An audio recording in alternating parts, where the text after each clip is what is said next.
Nous continuons par un micro-trottoir qui a été mis en place donc par les enfants du centre la semaine dernière. Raphaël va nous en expliquer un petit peu plus. À toi, Raphaël. Comme tous les soirs, les parents viennent chercher leur enfant et nous les interrogeons pour savoir comment étaient leurs vacances, où ils partaient, le moyen de transport. Puis voilà.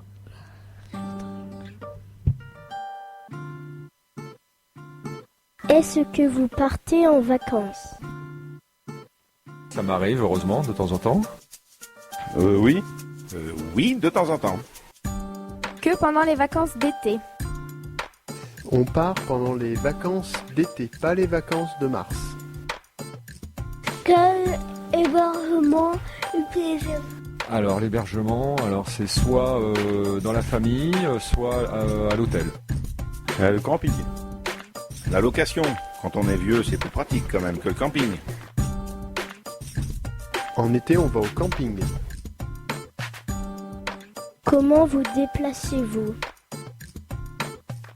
En voiture, en train. En voiture. En vacances, à pied. En voiture. En voiture.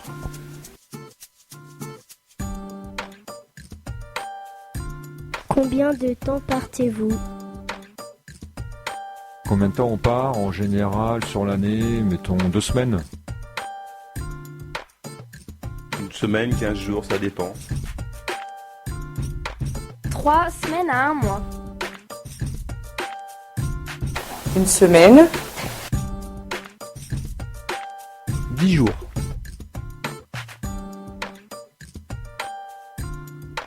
Où allez-vous ? Dans le Var. Et puis, autrement, c'est d'hiver, à la campagne, en Bourgogne, en Auvergne. Dans le sud. Dans le sud de la France. Quand partez-vous ? Plutôt en été, au mois d'août. Plutôt l'été, l'hiver. Toujours en été, jamais en hiver. Toujours en été. Quelles sont vos activités ? On se promène, on se repose, voilà. Promenade. Faire le lézard sur les plages.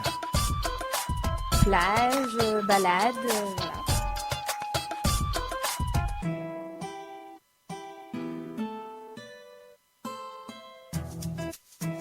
Est-ce que vous partez toujours avec vos enfants ?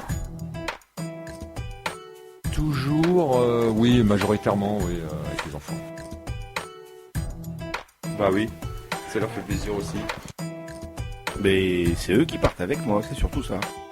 Je n'ai pas d'enfants, mais je pars toujours avec mes parents. Quel est votre meilleur souvenir de Oh, il y en a plein, il y a tellement de beaux souvenirs en vacances, il y en a beaucoup. Les dernières, c'est toujours les dernières les meilleures. L'année dernière. Quand je suis partie avec Sandrine.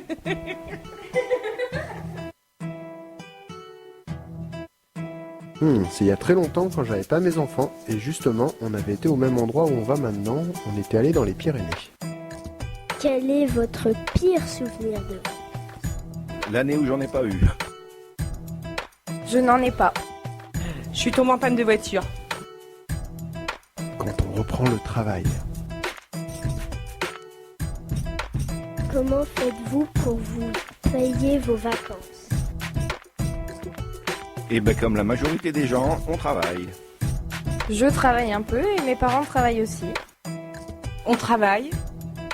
On dépense pas tout l'argent toute l'année.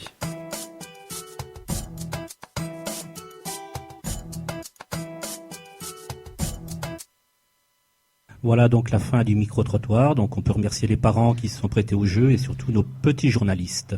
Raphaël nous présente la suite de l'émission. Aujourd'hui, nous accueillons Florence, qui est présente les Francas. On va lui poser des questions. Puis, une question de Émilie.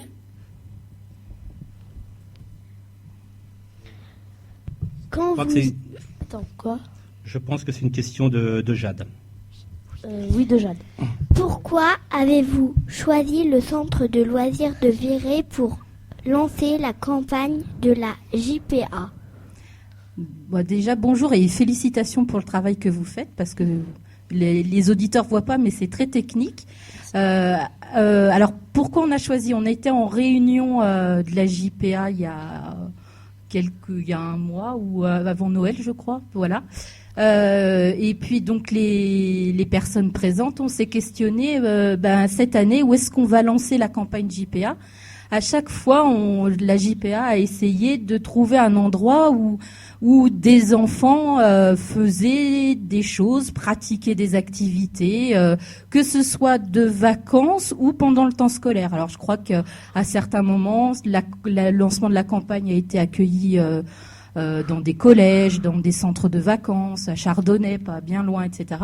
Et donc quand on a réfléchi cette année, on s'est dit, allez, pourquoi pas aller dans un centre de loisirs et pour les Francas, les centres de loisirs du Mâconnais, il y en a 2. C'est le CECL qui agit sur Viré et le CLEM et qui agit aussi sur le canton, enfin aussi pour le CECL sur le canton. Et donc le CECL, pour en avoir échangé avec Michael, etc., je savais qu'il y avait des projets de travail autour de la radio et de l'expression des enfants. Et on s'est dit que la meilleure façon de lancer la campagne, c'était de laisser les enfants parler des vacances et en tous les cas de questionner les adultes aussi sur les vacances, qu'est-ce que c'est? Parce qu'avant tout, la collecte, elle concerne les enfants. Donc c'était un bon moyen de donner la parole aux enfants et de leur donner le moyen à eux de s'informer et de nous informer. Merci. Maintenant, Une petite question. Donc les Francas sont solidaires donc la JPA. Ce sont eux aussi au niveau des affiches sur les droits de l'enfant qui ont lancé un petit peu ce projet. Est-ce que vous pouvez nous en parler un peu plus? Oui, alors donc les Francas, on fait partie, comme les autres associations qui ont été nommées tout à l'heure, on est confédérés à la JPA. Et puis sinon, on est une association qui rassemble des organisateurs de centres de loisirs et on produit un certain nombre d'outils ou d'opérations pour animer les centres de loisirs. Et donc la dernière opération phare qu'on a eue, elle se passe autour du 20 novembre. Le 20 novembre, c'est la date anniversaire de la Convention internationale des droits de l'enfant. Et donc, on lance à chaque période à cette période-là, un concours d'affiches qui s'appelle Agis pour tes droits. Qui donne l'occasion à des enfants de discuter, débattre, échanger autour de la question des droits de l'enfant et en particulier de la Convention internationale et de produire des affiches. Et le centre de loisirs du canton de Lugny, le CECL, s'est impliqué très largement cette année dans cette opération parce qu'il y a avec les écoles et je crois aussi, alors il y a eu des partenariats aussi, je crois, avec les DDEN, si je me trompe pas, j'aurais oublié personne. Et nous, on a travaillé cette année aussi avec l'OCCE, qui aussi travaillait aussi sur cette question-là de la Convention internationale des droits de l'enfant. Donc, en fait, c'est quelque chose qui irrigue tout le département. Et cette année, il y a eu beaucoup. Alors, j'ai plus en tête les chiffres, mais il y a eu beaucoup de productions sur le canton ici, et notamment, il y a des affiches qui ont été primées par le jury national. Voilà. Donc en plus, je pense qu'on aura l'occasion de revenir ici sur le territoire, justement pour valoriser le travail qui a été fait autour de ce concours d'affiches. Eh ben, merci, Florence. De rien. Maintenant,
entendu deux fois.